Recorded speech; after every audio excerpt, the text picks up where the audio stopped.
Hello hi friends, welcome to my channel. ये क्या चक्कर है। आज की कहानी है हाथी और सियार की। तो चलिए शुरू करते हैं आज की कहानी।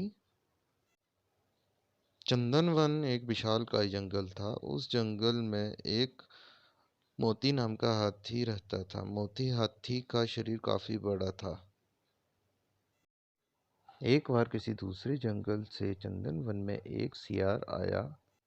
वो सियार इस जंगल में शिकार की तलाश में आया था और इधर उधर शिकार खोज रहा था। जब सियार ने मोती हाथी को जंगल में घूमते हुए देखा, उसे देखकर सियार के मुंह में पानी आने लगा। सियार हाथी को खाने के बारे में सोचने लगा और मन ही मन सियार का शिकार करने की योजना बनाने लगा। सियार सोचने लगा कि यह हाथी बहुत बड़ा है, अगर मैं इसका शिकार कर लूं तब मुझे कई दिन तक भोजन की तलाश में भटकना नहीं पड़ेगा। ऐसा सोचकर सियार हाथी के पास गया और उससे बोला, हाथी दादा, हमारे जंगल में कोई राजा नहीं है।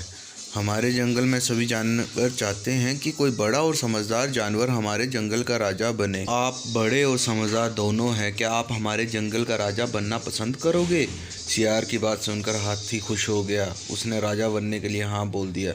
इस पर सियार ने हाथी को अपने साथ चलने के लिए बोला। हाथी राजा बनने की खुशी में सियार के साथ दूसरे जंगल की ओर जाने लगा। सियार हाथी को ऐसे तालाब में ले गया जिस तालाब में दलदल था। हाथी राजा बनने की खुशी में इतना मस्त था कि वह बिना सोचे तालाब में नहाने उतर गया। जैसे ही हाथी दलदल वाले तालाब में उतरा, हाथी के पैर दलदल में धंसने लगे। उसने सियार से बोला, तुम मुझे कैसे तालाब में ले आए? मेरी मदद करो, मेरे पैर दलदल में धंस गए हैं। हाथी की बात सुनकर सियार ज़ोर ज़ोर से हंसने लगा और हाथी से बोला, मैं तुम्हारा शिकार करना चाहता था, इसलिए मैंने तुझे राजा बनने की बात बोली।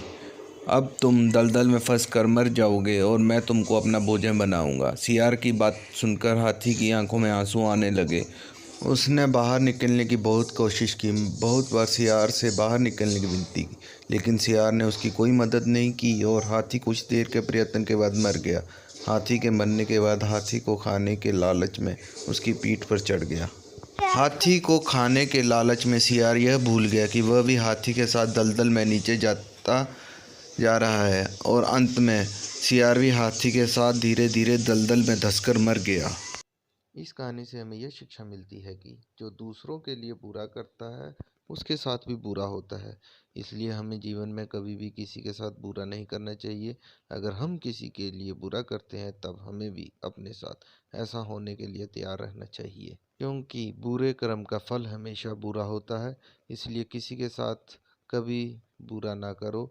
आपको हमारी ये कहानी कैसी लगी? तो दोस्तों, ऐसी ही कहानियों के लिए please like, share, subscribe my channel. ये क्या